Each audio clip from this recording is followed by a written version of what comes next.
Kalau bicara soal mistis, aku angkat tangan. Karena tidak semua hal gaib bisa dicerna dengan akal. Lemah sekali akal manusia. Oke, akal manusia memang lemah. Tapi perasaan cintanya, Membuatnya bodoh, loh, membuatnya buta. atas dasar apa kamu bicara seperti itu? Manusia bisa buta karena cinta. Ia bisa melakukan hal bodoh, hal jahat, bahkan hal yang menyesatkan. Come back to Polusi Podcast Ilusi. Guys, ada nama yang selalu disebut dengan nada pelan. Ada sosok yang dipercaya menjaga batas antara daratan dan samudra. Malam ini kita tidak duduk untuk menguji mitosnya, tapi kita duduk untuk memahami makna di baliknya. Tentang kisah yang mengikat raja dan laut, tentang perjanjian yang dipercaya menjaga keseimbangan, dan tentang godaan, harga diri, serta kuasa atas diri sendiri. Di kursi ini, saya tidak akan berbicara dengan cerita, tapi saya akan berbicara dengan sejarah, dengan tradisi, dan dengan simbol yang hidup ratusan tahun setelahnya. Oke, kalau begitu kita langsung saja. Selamat datang di Podcast Ilusi, wanita tercantik di pantai selatan. Cantik sekali.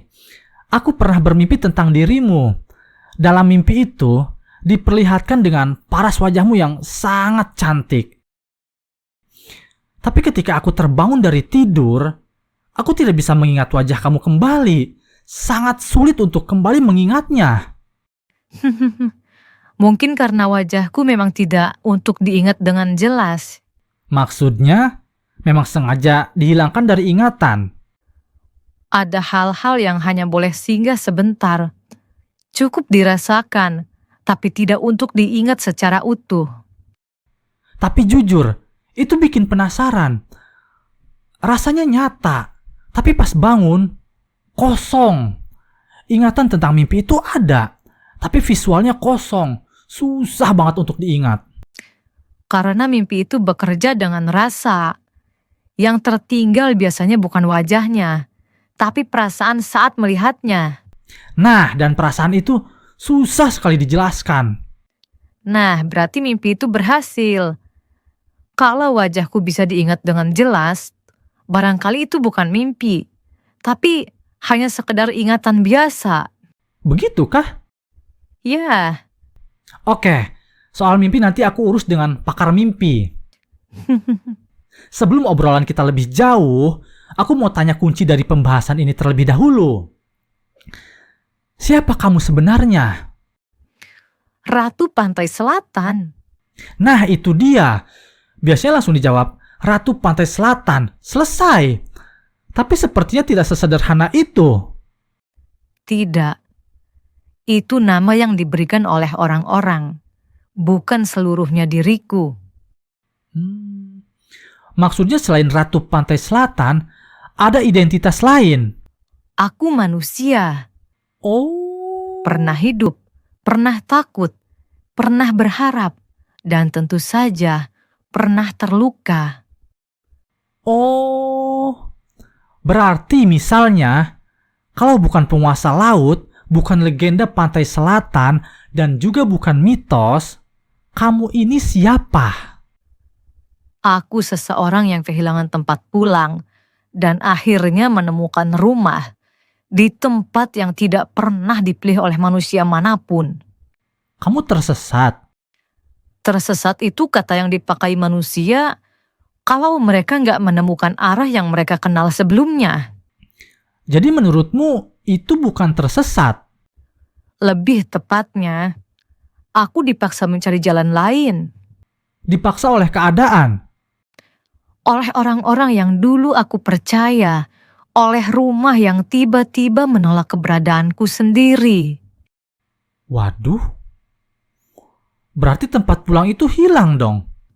Hilang, karena pintunya ditutup untukku. Wah, itu sakit sih. Karena kehilangan rumah beda rasanya dengan kehilangan arah. Benar, arah masih bisa dicari, tapi rumah tidak selalu. Terus di titik itu, saat semua pintu tertutup untukmu, apa yang membuat kamu tetap bisa melanjutkan semuanya? Karena jika aku berhenti, berarti aku mengakui bahwa semua yang mereka lakukan padaku itu benar. Ya. Dan laut jadi satu-satunya arah yang tersisa. Bukan arah yang aku impikan, tapi arah yang tidak menghakimi. Wow, menarik. Laut seringkali kita anggap kejam, tapi justru di situ kamu merasa diterima ya. Laut tidak menanyakan asal-usul. Dan dari sanalah semua kisah besar itu bermula. Ya, bukan dari ambisi, tapi dari kehilangan. Boleh diceritakan gak sih awal mulanya itu seperti apa? Awal mula semua itu terjadi, dan kenapa sampai akhirnya kamu dibuang atau diasingkan? Baik. Awalnya, semuanya sangat biasa. Ya. Tidak ada ombak besar. Tidak ada pertengkaran. Oke. Semuanya dimulai dari hal yang kelihatannya sangat sepele. Sepele seperti apa? Aku berada di tempat yang salah, dengan posisi yang membuat orang lain merasa terancam. Sorry, terancam karena apa? Karena status kah? Karena keberadaan. Kadang cukup dengan ada, seseorang sudah dianggap masalah. Paham nggak? Berarti kamu tidak melakukan kesalahan besar dong? Tidak menurutku. Tapi untuk mereka, Ya. aku terlalu berbahaya untuk dibiarkan. Berbahaya karena apa? Pengaruh kah? Nama keluarga kah? Atau potensi? Karena kasih sayang sang Prabu atau ayah kepadaku menimbulkan kecemburuan. Oh, ya. Oke. Mulai ada gambaran nih. Dengan kata kecemburuan, permasalahannya mulai tergambar. Dan biasanya hal itu jadi masalah untuk orang-orang yang Iya kan? Aku suka kalau kamu langsung mengerti. Boleh aku lanjutkan? Oh ya, silahkan dong cantik.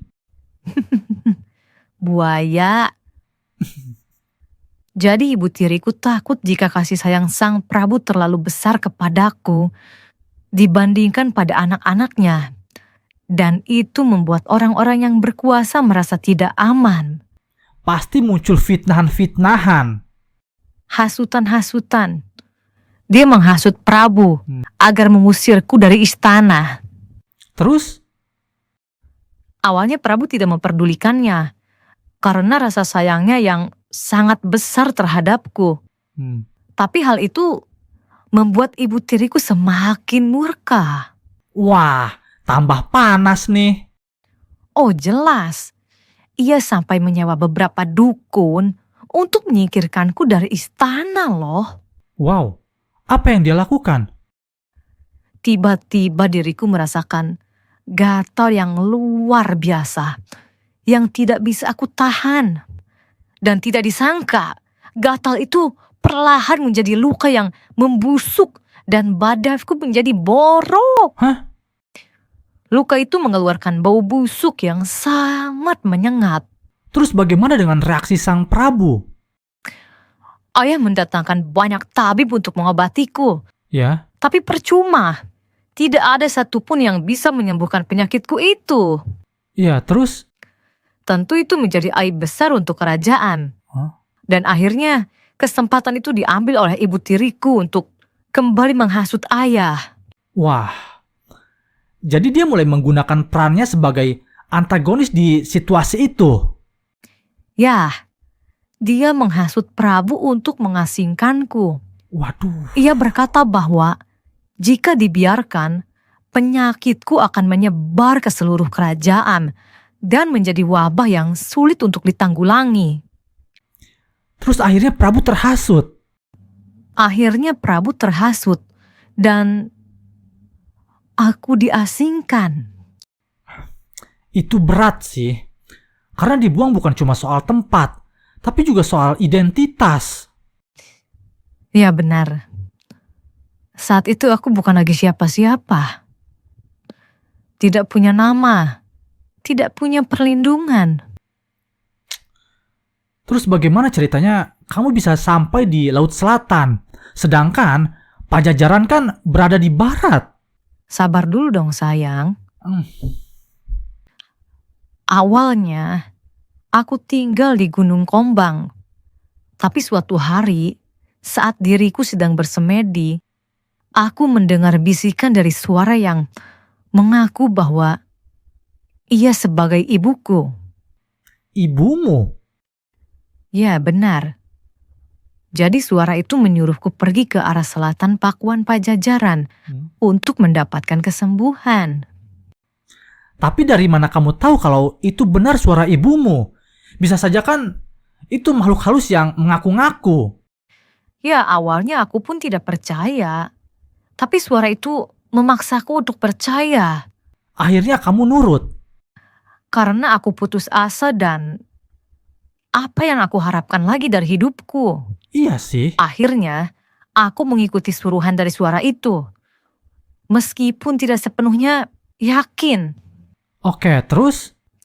Setelah aku sampai di pesisir pantai selatan, Ya. suara itu terdengar kembali dan berbisik kepadaku untuk menceburkan diri ke dalam laut yang berombak ganas dan Waduh.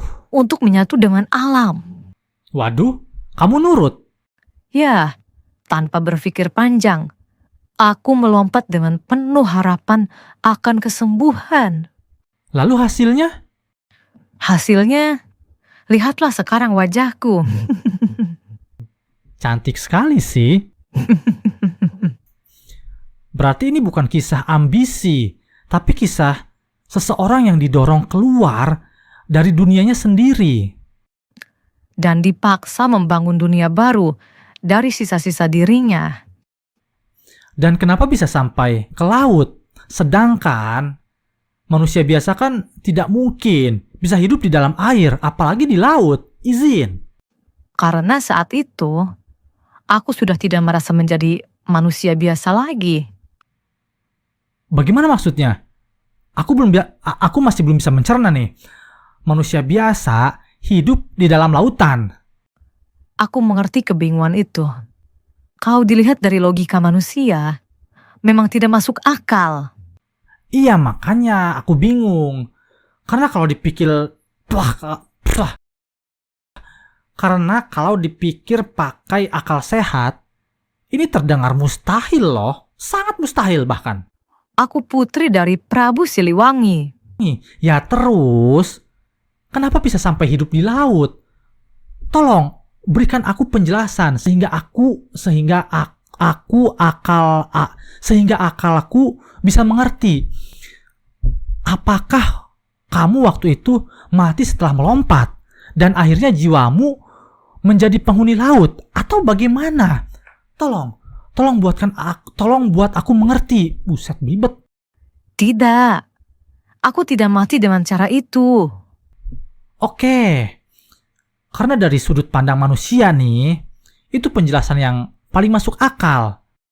Aku paham, manusia butuh garis akhir yang jelas, yaitu hidup atau mati. Nah, iya kan? Makanya aku minta penjelasan yang bisa dicerna. Yang terjadi bukan kematian, yang terjadi adalah pelepasan. Pelepasan dari apa? Dari identitas lamaku sebagai manusia di dunia itu. Nama, status, tubuh sosial, semuanya. Tapi kamu masih hidup saat itu. Masih dong, tapi tidak lagi terkait pada cara hidup manusia biasa. Ini agak sulit, jujur ini agak sulit. Bahkan sangat sulit untuk dicerna. Jadi bukan roh atau jiwamu yang tinggal di laut. Melainkan diriku yang berubah karena diterima oleh laut. Berarti mistis. Aku menyebutnya transisi Transisi dari manusia ke apa? ke bentuk keberadaan yang tidak lagi terikat hanya satu alam saja. Oke, aku tahan dulu alam. Tapi aku mau luruskan. Kamu ini manusia kan? Aku pernah manusia sepenuhnya. Dan sekarang? Sekarang aku membawa sisa kemanusiaan itu ke dalam peran yang lebih besar. Tapi yang aku tahu, yang bisa berpindah ke dunia gaib dari manusia itu hanyalah jiwanya, tapi tidak untuk raganya. Itu benar. Kalau kita bicara dalam aturan yang manusia kenal. Nah itu. Makanya aku mentok di situ.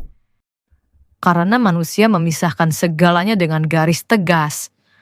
Raga di sini dan jiwa di sana.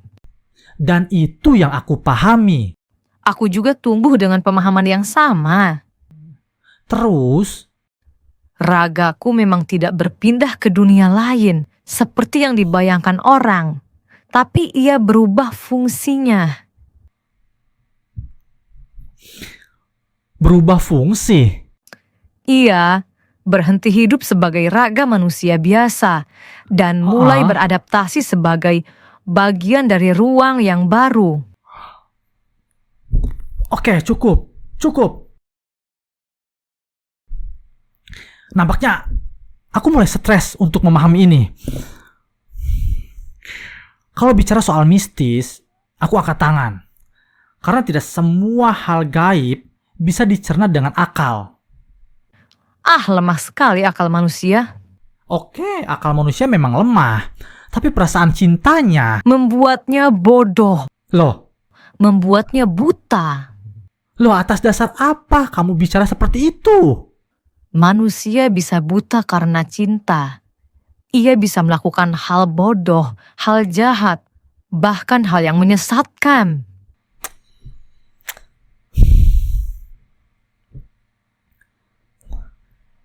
Itu bukan cinta ya, itu nafsu. Cinta manusia yang selalu ingin memiliki. Manusia itu rakus dan tamak. Mereka tidak pernah bisa setia. Maaf, izin. Jika tamak dan rakus itu sifat mutlak dari kaum kalian. Tapi itu hanya salah dua dari sifat manusia yang bentar. Tapi itu hanya salah dua dari sifat yang manusia miliki. Karena manusia adalah makhluk yang paling sempurna yang Tuhan ciptakan dibandingkan dengan makhluk Tuhan lainnya. Paling sempurna katamu? Ya. Lalu kenapa makhluk yang paling sempurna itu justru paling sering menyakiti sesamanya? Ya karena kesempurnaan seharusnya melahirkan keseimbangan. Tapi yang aku lihat, manusia justru sering kalah oleh keinginannya sendiri loh. Itu karena ketidaksempurnaan manusia. Loh? Sebentar, aku masih bicara loh ini. Dan aku tidak menyangkal bahwa manusia punya kemampuan mencintai, berkorban, bahkan memaafkan. Itu indah, sangat indah. Namun di saat yang sama, manusia juga satu-satunya makhluk yang bisa berjanji dengan kata-kata yang manis, lalu mengkhianatinya dengan sadar. Jadi jika kau menyebut manusia makhluk paling sempurna, mungkin benar dalam potensi. Tapi dalam pilihan, wanita, seringkali manusia sendiri yang merusak kesempurnaan itu. Oke, kasih aku kesempatan untuk berbicara. Please. Ya silahkan saja. Oke.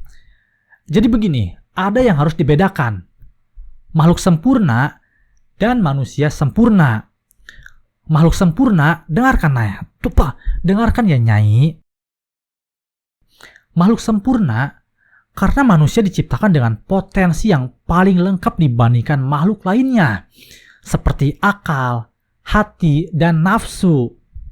Sedangkan manusia sempurna adalah manusia yang berhasil sampai kepada tingkatan yang paling tertinggi dalam hidupnya. Dalam artian, manusia yang berhasil mengembangkan seluruh potensi dalam dirinya. Dan manusia itu bisa mengontrol sedikit belibet. Dan untuk manusia sempurna, itu dia bisa mengontrol dengan sadar apa yang dia lakukan. Bahkan dia bisa mengontrol untuk tidak melakukan semua kesalahan yang Nyai sebutkan tadi. Dan hanya ada satu manusia sempurna di muka bumi ini. Oh ya sudah. Hah? Ya sudah. Cuma itu responnya. Ya terus mau seperti apa?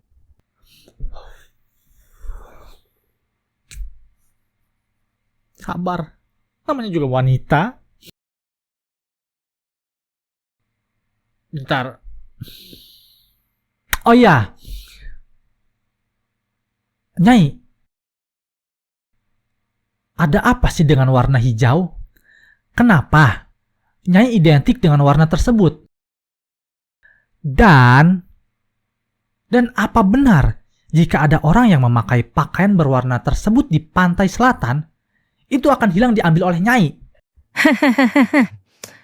Dalam tradisi masyarakat pesisir selatan Jawa, warna hijau, terutama hijau tua, Ya, sering dikaitkan dengan simbol kekuasaan dan wilayah spiritual Nyai Ratu Kidul. oh ya. Hijau dianggap sebagai warna kebesaranku, semacam penanda otoritas di alam gaib. Jadi itu bukan sekedar mitos ya?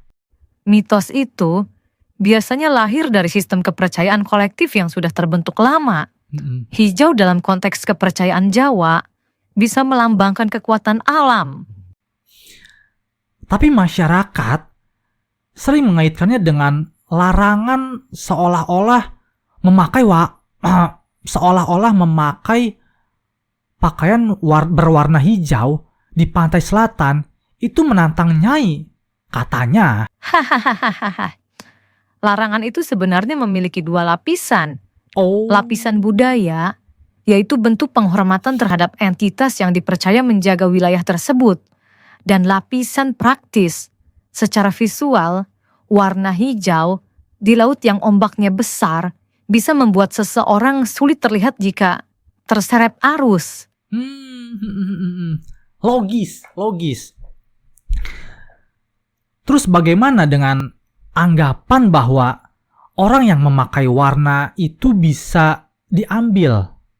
Secara kepercayaan, itu dipahami sebagai bentuk pelanggaran terhadap wilayah kekuasaan Nyai. Ya. Namun jika kita melihatnya dari perspektif rasional, kasus orang hilang di pantai selatan lebih sering disebabkan oleh arus balik yang kuat, ombak yang tinggi, dan kondisi pantai yang memang berbahaya. Jadi jangan selalu menyalahkan Nyai dong. Jadi bisa dikatakan antara mitos dan realitas itu masih berdampingan ya? Tepat sekali. Mitos menjaga kesadaran budaya, sementara penjelasan ilmiah membantu kita memahami fenomena alam secara objektif. Keduanya tidak selalu harus saling meniadakan. Artinya, menghormati tradisi itu boleh, tapi memahami risikonya secara logis juga wajib. Dan justru disitulah kebijaksanaan manusia diuji. Ya. Mampu menghargai warisan budaya tanpa kehilangan akal sehat. Ya. Nah, ini nih. Kita membahas soal perkawinan. Perkawinan. Wow. Dari mana dulu ya? Nah, dari yang sopan-sopan dulu aja. Yang sopan dulu? Berarti kamu sudah menyiapkan yang tidak sopan dong. Shh. Nah, menurut cerita, katanya kan, Nyai itu kawin dengan beberapa raja. Apa benar? Dan, sabar dulu.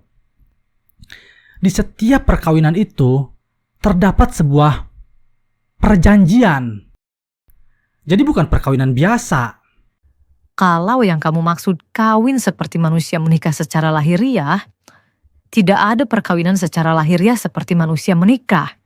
Yang ada adalah ikatan spiritual dengan Raja-Raja Mataram. Jadi istilah istri raja itu sebenarnya bukan perkawinan dalam arti harfiah. Betul sayang, raja tidak berdiri sendiri. Ia harus selaras dengan alam, gunung, laut, dan manusia. Aku dilambangkan sebagai penguasa Laut Selatan, dan hubungan itu adalah cara orang Jawa menjelaskan legitimasi kekuasaan. Dan yang paling disebut-sebut itu Raja-Raja Mataram, terutama Panembahan Senopati. Iya, hubungan Senopati denganku adalah sebagai pertemuan spiritual, bukan kisah romantis. Iya. Tapi tanda bahwa kekuasaannya diterima oleh tatanan alam. Nah, soal perjanjian itu sendiri, sebenarnya perjanjian seperti apa? Apa benar kalau tujuan hubungan itu adalah untuk melindungi kerajaan? Hubungan itu sebagai dukungan spiritual dariku, agar kerajaan memiliki perlindungan, kewibawaan, dan kemakmuran. Makanya tradisi keraton masih sering mengaitkan dengan masih sering mengaitkan Nyai dengan upacara-upacara tertentu. Iya, dan itu bukan sekedar cerita mistis, tapi bagian dari sistem simbol budaya Jawa, bahwa pemimpin tidak boleh memutus hubungan dengan alam dan nilai-nilai leluhur. Oke. Terus bagaimana tentang orang-orang yang ingin menikahimu karena mengharapkan kekayaan? Kabarnya kan banyak ya lelaki yang mencoba menikah dengan Nyai karena mengharapkan kekayaan. Itu memang cerita yang hidup kuat di masyarakat. Tapi sebenarnya keinginan menikah demi kekayaan itu bukan dariku. Maksudnya itu bukan ajaran atau kesepakatan yang benar-benar ada.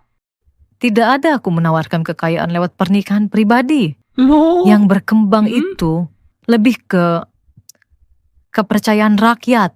Menarik ini. Bercampur dengan cerita pesugihan dan mistifikasi. Menarik ini. Jadi narasinya lama-lama bergeser. Iya, benar. Hubungan simbolik antara raja dan Laut Selatan yang awalnya bicara soal legitimasi dan keseimbangan di tingkat masyarakat bahwa sering disederhanakan menjadi kalau kawin dengan Ratu Kidul pasti kaya. Dan itu kemudian ditarik ke arah yang lebih personal. Nah, tepat sayang. Banyak orang yang ingin jalan pintas. Mereka mengubah konsep kosmologi menjadi transaksi. Padahal tidak ada janji kekayaan instan dariku. Tapi faktanya memang banyak orang yang datang ke pantai selatan dengan niat seperti itu loh. Itu benar, sangat benar. Banyak peziarah datang dengan harapan materi. Namun itu mencerminkan hasrat manusia, bukan kehendakku. Jadi cerita dinikahi lalu kaya itu lebih ke mitos. Ya jelas dong. Itu makanya mengapa tidak sembarang orang bisa aku terima.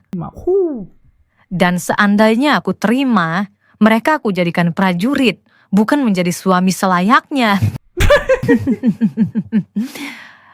Dan aku tidak memberikan mereka kekayaan sebagaimana yang mereka harapkan. Aduh, nyelekit.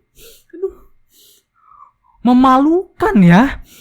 Jadi justru cerita itu memperlihatkan sisi manusia sendiri ya. Malu sih, kalau saya malu sih asli. Ya betul, bukan tentang aku.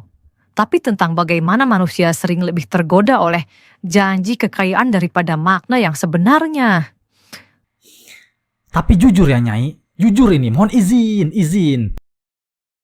Kamu memang cantik sekali. Terlepas dari pesugihan, mengharapkan diberi kekayaan. Tanpa itu semua pun, semua laki-laki pasti tergoda. Terus kenapa? Kamu tergoda. Kamu suka denganku. Loh, ya maksudnya itu apa? Ya para laki-laki. Ya aku laki-laki. Tapi bukan aku. Aku maksudnya itu, apa ya? Yakin? Ya, yakin. Yakin tidak mau menikah denganku? Ya, serius? Ayo menikah denganku. Tapi maaf Nyai, secantik apapun kamu, seberapa mempesonanya kamu, dan meskipun aku pernah bermimpi tentang kamu, bukan berarti aku melupakan identitas kita. Aku manusia, dan kamu? Oke kalau begitu. Aku suka jawabanmu. Kamu laki-laki sejati yang tidak mudah tergoda hanya karena paras cantikku. Laki-laki sejati adalah laki-laki yang tidak mudah tergoda hanya karena pesona seorang perempuan. Bukan karena ia tidak menghormati kecantikan, tapi karena ia punya kendali atas dirinya sendiri. Harga diri seorang pria diuji ketika godaan datang, tetapi dia tetap tahu batas, tetap menghormati, dan tidak membiarkan keinginannya mengalahkan akal sehat. Karena kalau seorang laki-laki mudah tergoda hanya karena apa yang dilihat oleh matanya, berarti dia menyerahkan kendali dirinya kepada sesuatu yang sesaat. Tapi sedangkan laki-laki yang menjaga harga dirinya akan tetap berdiri pada prinsip menghargai kecantikan tanpa harus kehilangan arah. Wow, jarang sekali aku mendengar manusia berbicara tentang harga diri dengan kesadaran penuh seperti itu. Aku bisa merasakan bahwa yang kau ucapkan bukan sekedar kata-kata omong kosong, tapi prinsip yang memang kau pegang. Kau tidak menolak kecantikan. Kau menempatkannya pada tempat yang wajar. Itu tanda bahwa yang memimpin dirimu bukan hasrat, tapi akal. Banyak yang datang kepadaku dengan mata penuh keinginan, tapi kau duduk di hadapanku dengan pikiran yang tetap jernih. Aku menghargai itu, bukan karena kau menahan diri dariku, tetapi karena kau mampu menjaga dirimu sendiri. Oke, terima kasih untuk cerita yang telah Nyai ceritakan kepada kita semua. Dengan senang hati. Tapi Nyai, bolehkah kamu yang menutup podcast kita pada malam hari ini? Oke, baik. Wahai manusia, ingatlah, tidak semua yang terdengar mistis harus ditakuti, melainkan pahamilah makna di baliknya. Oke. Dan ingat, jaga keseimbangan hidupmu, hormati alam, dan jangan biarkan keinginan mengalahkan akal. Sampai jumpa. Sampai jumpa.